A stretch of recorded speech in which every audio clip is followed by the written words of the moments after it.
অজু করে সিজদায় লুটিয়ে পড়ে চোখের পানি ছেড়ে আল্লাহরে পাপের স্বীকৃতি দেন। আল্লাহ, এমন কোন জুলুম নাই, গুনাহ নাই আমি করি নাই, সগীরা কবিরা, জেনে না জেনে, ইচ্ছায় অনিচ্ছায়, শিরকি বেদাতি সব গুনাহ করেছি।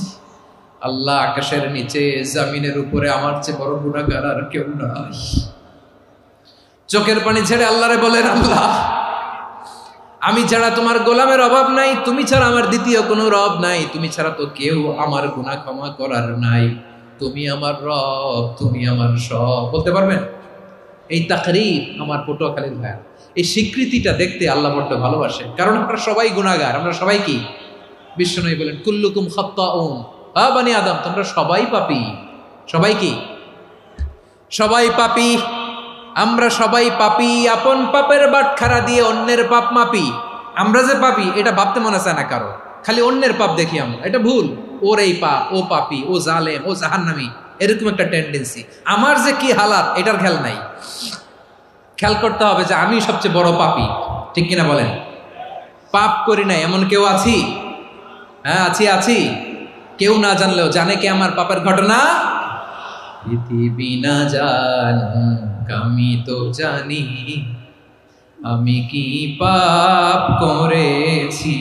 হায় ও আমার কলিজার টুকরা ভাইয়েরা, মাথাটাকে নিচু করে জীবনের সব গুনার ফিরিস্তিগুলো একটা একটা করে স্বীকার করে আল্লাহরে বলেন, আল্লাহ, আমি পাপী। আল্লাহ, আমার চেয়ে বড় পাপী এই দুনিয়াতে কেউ নাই। আকাশের নিচে জমিনের উপরে আমার চেয়ে বড় পাপী কেউ নাই। একটা একটা করে আল্লাহ স্বীকার করি আমি পাপী। সব পাপের স্বীকৃতি দিলাম। পৃথিবী না জানুক আমি তো জানি, আমি কি পাপ করেছি। হায় আমার পাপের করলে বিচার, বাচার আমার নাই উপায়। দয়াময় তুমি মাফ করো আমায়, মাফ করো আমায়। আল্লাহ তাআলা যদি দয়া করে আমাদেরকে মাফ না করে, আমাদের বাঁচার কোনো উপায় নাই। আপনি কি ভেবেছেন আপনার নামাজ দিয়ে আপনি জান্নাতে যাবেন? আপনি তাহাজ্জুদ গুজার, সেজদা দিতে দিতে কপালে দাগ ফেলেছেন, এটা আপনারা জান্নাতে নেবে না? আপনি এলাকার সবচেয়ে বড় হাতেম তাই, দানশীল, এই দানের ভরসায় বসে আছেন, কুশ্চিন কালো না। আমাদের নামাজ, আমাদের রোজা, আমাদের ইবাদত, এগুলোকে মিজানের পাল্লায় উঠালে কোনো ওজনই হবে না। তবে আমাদের একটা কৌশল জানা আছে, আমরা আল্লাহর রহমতের ভিখারি। আমরা সেদিন আগেই গুনার স্বীকৃতি দিয়ে দেব। আমরা বলবো, আল্লাহ, তুমি প্রশ্ন করার আগে তোমার একটা কথা বলি, আমারে কিছু জিজ্ঞেস করো না, আমি সব করেছি। এমন কোন পাপ নাই যে পাপ আমারে দিয়ে হয় নাই। তোমার রহমত দিয়ে তুমি জান্নাতে পাঠাবা, তোমার দয়ায় জান্নাতে যেতে চাই, আমল দিয়ে না। পারবেন বলতে? কিয়ামতের দিন আমরা বলবো, আল্লাহ, আমার আমল দিয়ে জান্নাত চাই না, আমি তোমার দয়া দিয়ে জান্নাত চাই। তোমার দয়া ছাড়া আমার কোনো উপায় নাই। কারণ আল্লাহ যদি বিচার করে, বাঁচার কারো উপায় নাই। আল্লাহ যদি বলে ফেলেন তুই এটা করলি কেন, ওখানে গেলি কেন, কোরআনে 1000 বার নিষেধ করলাম তারপরেও এই পাপে জড়ালি কেন, এরকম প্রশ্ন ছুড়ে দিলে আমার উত্তর আছে? বাঁচার কোনো উপায় আছে? রোজ হাসরে হে আল্লাহ আমার করুণা বিচার, আল্লাহ করুণা বিচার। বিচার চাহি না তব দয়া চাহি, এ গুনাহগার, করুণা বিচার। আপনার আমল দিয়ে জান্নাতে যাবেন? কি দিয়ে যাবেন? আল্লাহর দয়া দিয়ে। আল্লাহর রহম আর দয়া ছাড়া কেউ জান্নাতের চেহারাও দেখতে পাবে না। চাইবো একজন সত্তার কাছে, আওয়াজ করে বলুন তিনি কে? একজন সত্তার কাছে চাইবে, বিশ্বনবী ওনার চাচাতো ভাই আব্দুল্লাহ ইবনে আব্বাস রাদিয়াল্লাহু তাআলা আনহুকে বললেন, ইয়া আব্দুল্লাহ ইবনে আব্বাস, হে আব্দুল্লাহ ইবনে আব্বাস, ইযা সাআলতা ফাসআলিল্লাহ, যখন চাইবে আল্লাহর কাছে যাও। ও আব্দুল্লাহ, যখন চাইবা আল্লাহর কাছে চাও। ওয়া ইযা ইসতাআনতা ফাসতাইন বিল্লাহ, যখন সাহায্য চাইবা আল্লাহর কাছে ফরিয়াদ করো।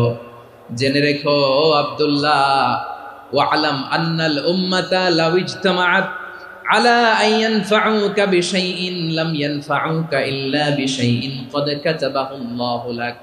ও আব্দুল্লাহ, জেনে রেখো, মনে রেখো, গোটা বিশ্বের সবাই মিলে যদি তোমার উপকার করতে চায় ততটুকুই তারা করতে পারবে যতটুকু আল্লাহ তোমার নসিবে সেটা লিখে রেখেছে। ঠিক কিনা বলেন? আর যদি গোটা বিশ্বের সবাই মিলে তোমার বিরুদ্ধে কনস্পাইরেসি করে, ষড়যন্ত্র করে, গোটা বিশ্বের সবাই মিলেও যদি তোমার ক্ষতি করতে চায় ততটুকুই শুধু পারবে যেটা আল্লাহ তোমার জন্য বরাদ্দ রেখেছে। যতটুকু আল্লাহ তাআলা তোমার জন্য বরাদ্দ রেখেছে অতটুকুই ক্ষতি করতে পারবে, আর এক চুল বেশিও করতে পারবে না, কমও করতে পারবে না। চিল্লায় বলেন ঠিক কিনা? এজন্য আমরা চাইবো কার কাছে? সবাই বলেন নাই, আওয়াজ করে বলেন কার কাছে? সব সময় আমরা আল্লাহর কাছে চাইবো, বিপদে আপদে, সুখে দুঃখে, সচ্ছল অবস্থায় অসচ্ছল অবস্থায়, পরাজয়ের সময় বিজয়ের সময়, সব সময় আমরা ভরসা রাখবো কার উপর? সবাই বলুন। একদল লোক আছে যারা বিপদে পড়লে আল্লাহরে ডাকে, আছে না নাই? পটুয়াখালীতে মাশাআল্লাহ নাই। বিপদ আসলে আল্লাহরে ডাকে, বিপদ নাই আল্লাহও নাই। বিপদে পড়লে নামাজ পড়ে, বিপদও নাই নামাজও নাই। বিপদে পড়লে জিকির করে, বিপদ যখন চলে যায় ওদের জিকিরও বন্ধ হয়ে যায়। এরকম আছে না নাই? কিছু লোক দেখবেন পরীক্ষা আসলে নামাজ পড়ে, আছে আছে। জেনজি আওয়াজ করো, এরকম আছে? এই কমন পড়ে গেছে, কমন পড়ছে। দেখবেন পরীক্ষার সময় নামাজ পড়ে, পরীক্ষাও নাই নামাজও আছে। এরকম কিছু লোক আছে অসুস্থ হলে আল্লাহরে বড্ড ভালোবাসে, আল্লাহরে খুব ডাকে। অসুস্থ হইলে অসুস্থতাও নাই, আল্লাহ স্মরণও নাই। দেখবেন কিছু লোক নির্বাচন আসলে খুব আল্লাহ আল্লাহ হয়ে যায়। তখন দেখবেন মাথার মধ্যে হেজাব লাগায়, পাঞ্জাবি লাগায়, আল্লাহ আল্লাহ হয়ে যায়। নির্বাচনও নাই, এরপরে আল্লাহর কথাও নাই। আছে না নাই? না, এরকম হওয়া যাবে না। সব সময় আমরা আল্লাহরে ডাকবো, বিপদে আপদে সব সময় ভরসা রাখবো আমরা একজনের উপর। আওয়াজ করে বলেন তিনি কে? এ কথায় আল্লাহ তাআলা আমাদের চোখে আঙ্গুল দিয়ে জানিয়ে দিলেন, ফাইদা রাকিবু ফিল ফুলকি দা'আউল্লাহা মুখলিসিনা লাহুদ্দিন ফালাম্মা নাজ্জাহুম ইলাল বাররি ইযা হুম ইউশরিকুন। আল্লাহ বলে একদল লোক আছে, তারা যখন নৌযানে চড়ে, জলযানে চড়ে, সাগরের মধ্যে যখন জাহাজে চড়ে, লঞ্চে চড়ে, তারা যখন তুফানের সম্মুখীন হয় তখন তারা আল্লাহরে বড্ড বেশি ডাকে, একান্ত ভাবে ডাকে, বিশুদ্ধ চিত্তে ডাকে। আবার তুফান থেকে তাদেরকে সেফ জোনে নিয়ে, নিরাপদ জোনে নিয়ে যখন বন্দরে আমি আল্লাহ তাদেরকে ভিড়িয়ে দেই, ওই লোকগুলো আবার আমি আল্লাহর সাথে শিরিক করে। এরকম আছে না নাই? জাহাজে উঠছে, সাগরের মাঝখানে তুফান, ওই সময় দেখবেন আল্লাহ কারে কয়। এই কথা তো আপনাদেরকে বোঝানো সহজ, আপনারা তো নদীর দেশের মানুষ। লঞ্চে চড়েন নাই কারা কারা? দেখি, লঞ্চে চড়ছেন? হ্যাঁ, লঞ্চে চড়ে নাই এরকম একজনও নাই এখানে। আচ্ছা, লঞ্চে উঠছেন কে কে? দেখি। মাশাআল্লাহ মাশাআল্লাহ মাশাআল্লাহ, ঠিক আছে, আপনাদের বোঝানো সহজ। আচ্ছা, লঞ্চে উঠে তুফানের সম্মুখীন হয়েছেন, জলোচ্ছ্বাস, সবাই? মাশাআল্লাহ।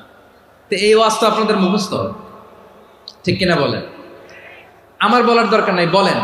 মাঝ নদী, তুফান, জলোচ্ছ্বাস, জলের মধ্যে উচ্ছ্বাস, ঢেউ, টর্নেডো, সাইক্লোন, মেঘের ঘনঘটা, পরিবেশ ঘুটঘুটে অন্ধকার, লঞ্চ একবার এদিকে আরেকবার ওইদিকে, ভিতরে কি অবস্থা হয় বলেন তো? হ্যাঁ, তখন মুসলিমও আল্লাহর ডাকে, হিন্দু আল্লাহর ডাকে, ঠিক কিনা বলেন? আস্তিক আল্লাহর ডাকে, নাস্তিক আল্লাহর ডাকে, ঠিক কিনা? লঞ্চের ভেতর, স্টিমারের ভেতর কান্নারে রোল পড়ে যায়, চিৎকারের রোল পড়ে যায়, সবার মুখ দিয়ে শুধু একটা আওয়াজ, লা ইলাহা লা ইলাহা লা ইলাহা সুবহানাল্লাহ আলহামদুলিল্লাহ লা ইলাহা। আল্লাহ নামের জিকির করবে যারা, আল্লাহর কাছে প্রিয় তারা, আল্লাহর কাছে প্রিয় যারা, জান্নাতে প্রবেশ করবে তারা, জোরে লা ইলাহা